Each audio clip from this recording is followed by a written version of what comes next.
Welcome back to the Final 24 Hours channel, the channel that takes you deep inside the last day on Earth of the world's most famous and infamous figures. We uncover what really happened in their final 24 hours alive. Today's video will be the final 24 hours in the life of Bonnie and Clyde, May 22, 1934. Two of the most infamous outlaws in American history. Bonnie Parker and Clyde Barrow are on the move again. They've spent years outrunning the law, robberies, jailbreaks, shootouts, but within 24 hours, their run will come to a violent and unforgettable end. This is the final 24 hours in the life of Bonnie and Clyde. It's a hot Tuesday afternoon in rural Louisiana. Bonnie and Clyde are driving a stolen Ford Deluxe, heading south toward the small town of Gibbsland. They've been hiding for weeks, sleeping in safe houses, always looking over their shoulders. But what they don't know is that a six-man posse is closing in on them. Leading that posse is Frank Hammer, a legendary lawman hired specifically to track them down. For months, Hammer has studied their every move, their habits, their routes, even the kind of cars they prefer to steal.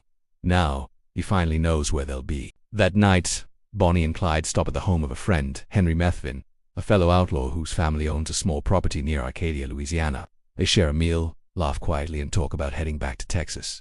Bonnie, who has been limping since a car accident the year before, tells Clyde she's tired of running, but Clyde is already thinking about the next heist. They have no idea that Methvin's father has made a secret deal with the police to help set them up in exchange for his son's freedom. Before dawn, Frank Hammer and his men positioned themselves along Highway 154, near the Methvin property. They know Bonnie and Clyde will be passing by in just a few hours. They set up their cars behind the bushes and wait. 4 hours. Nothing happens. The sun rises. The heat builds. The silence is deafening. Around 9 a.m., Bonnie and Clyde come into view, driving fast. As always, they spot what looks like a broken-down truck by the roadside. That broken-down truck belongs to Ivy Methvin. Henry's father left there intentionally as bait. Clyde slows the car to see if he can help.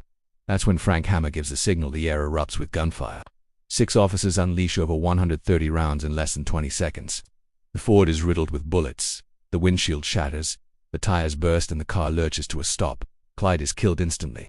Bonnie screams a final, haunting cry before being struck down beside him. When the shooting stops, the silence is overwhelming. The officers approach. The car bodies slumped, guns still in their laps. Word spreads fast. Within hours, hundreds of people swarm the site. Some try to take souvenirs, a lock of hair, a piece of Clyde's shirt, even shell casings from the ground. Bonnie and Clyde's bodies are taken back to Dallas, where thousands of people line up to see them one last time. The legend of the outlaw lovers is born, romanticized, sensationalized, immortalized. Their deaths marked the end of the Great Depression outlaw era and the beginning of their myth. To some, they were criminals. To others, folk heroes, rebels against a broken system. In their last 24 hours, Bonnie and Clyde weren't running toward freedom, they were driving straight into history. Thank you for watching, and don't forget to like, share, and subscribe, and hit that notification bell so you will be instantly notified of new videos. See you on the next one.